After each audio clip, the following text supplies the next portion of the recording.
Hello everyone, I'm Ruth Brown. And I'm John Ennis.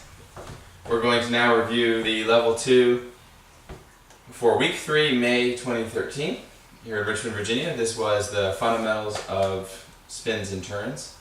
So, we started off working on a lot of the rotational versus linear rock steps. Did you want to share that, Ruth? Yeah, so we talked about, let's see, with the rock steps, the difference between like contra body or our typical rock step, where my shoulder's going this way, but my hips are going this way, and that sets up linear momentum for me to go forward out of that, versus kind of more isobody rock step, which is the rotational rock step, in which I open up my shoulder and my hips both move back, and this sets up more rotational energy for a turn. Yeah. So for leaders, anytime you're wanting to lead your follow into a turn, it's important to set up that with a rotational rock step. Yeah, that's right. And so we worked on this drill, which is a very good drill, of where we're going to do contra body rock steps on both sides with triple step in between. So will I just show this? Yes. Okay.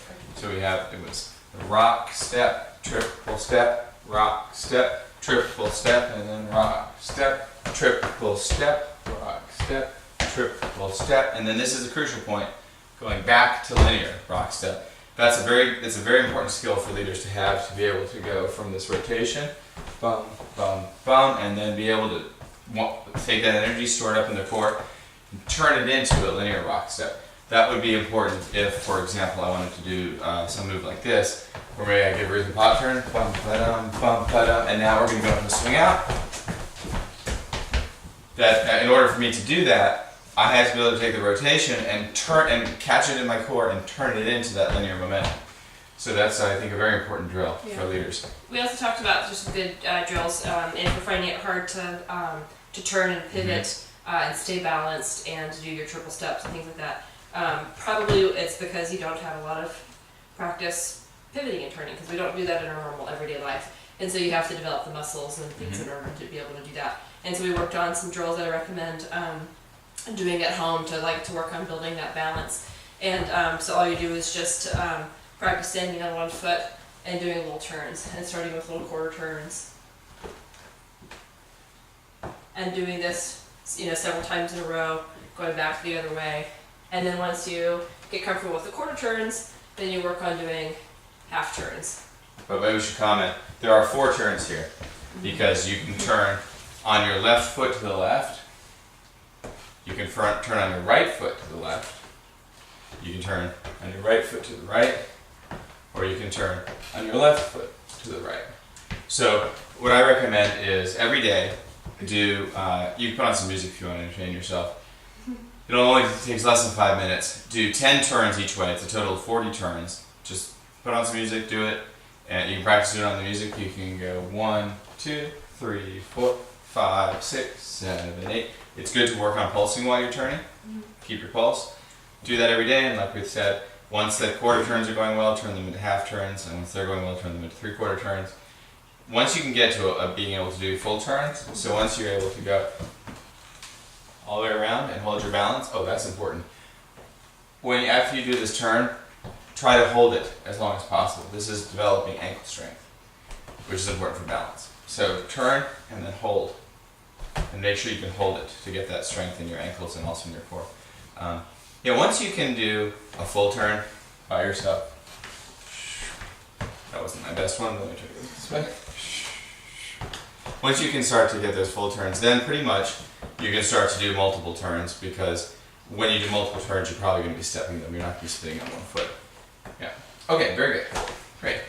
So now we're going to do pop turns. Yeah, so we worked a lot on pop turn mechanics. So for this, what we talked about was that we need to get this stretch.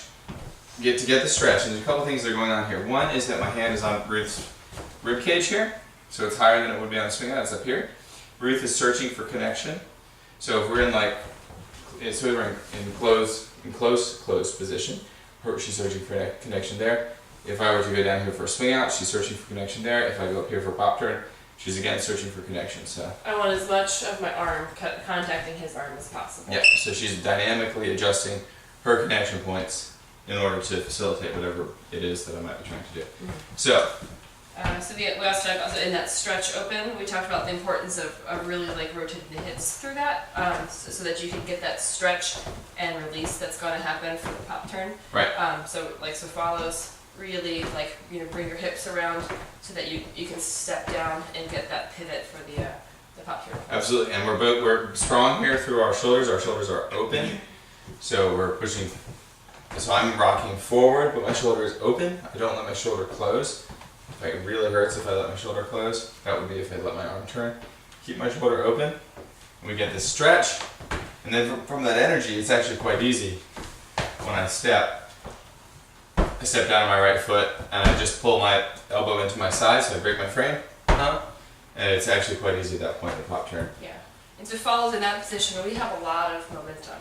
And so what happens is all that momentum, we go stretch, and that's our rock, step, rock, and then pivot, triple step. And the reason that we're triple stepping is because we have so much momentum going. Yes, and we talked about the importance of, although you're pivoting, you still need to step on the beat. So when Ruth does this, if we were counting, so 5, 6, 5, 6, basic first, do rock, pop, triple step, triple step. You see that she was on the beat. So she pivoted as long as possible. So she was rock, pivot, triple step. So she was still on the beat. Sometimes some of the followers were going rock, pivot, yeah. And there was no triple step. You still have to be on the beat with the triple step.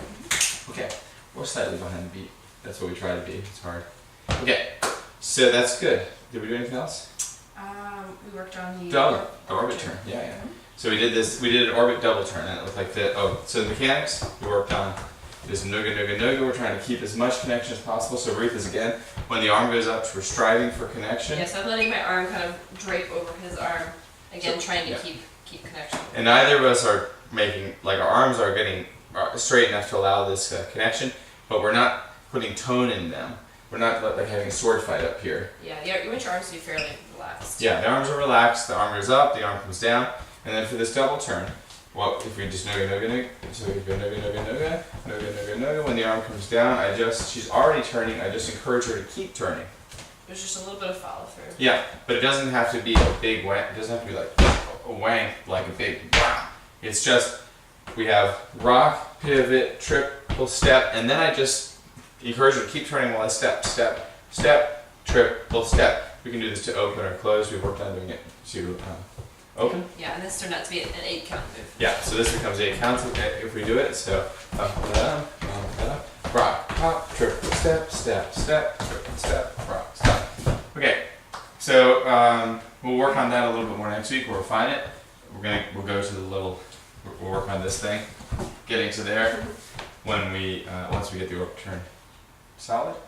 Oh, we did also work just on regular pop turn a little bit more. So just pop turn on the spot, rock, pop, triple step, triple step. What we worked on there was letting the follower go out on the first triple step and then in, and so my arm goes out and down, and then it catches her to bring her in. That's to give the follower a little bit of room, so that you're asking her to pivot in place. So you need to give her some room so that she doesn't have to pull her arm. Yes, exactly. A lot of times safety arms are created by the leader. If I crowd Ruth, then she has to either hit me or pull her arms in, either which she wants to do, I hope. So, that's it. Thanks for coming out, and we'll see everyone on next Thursday.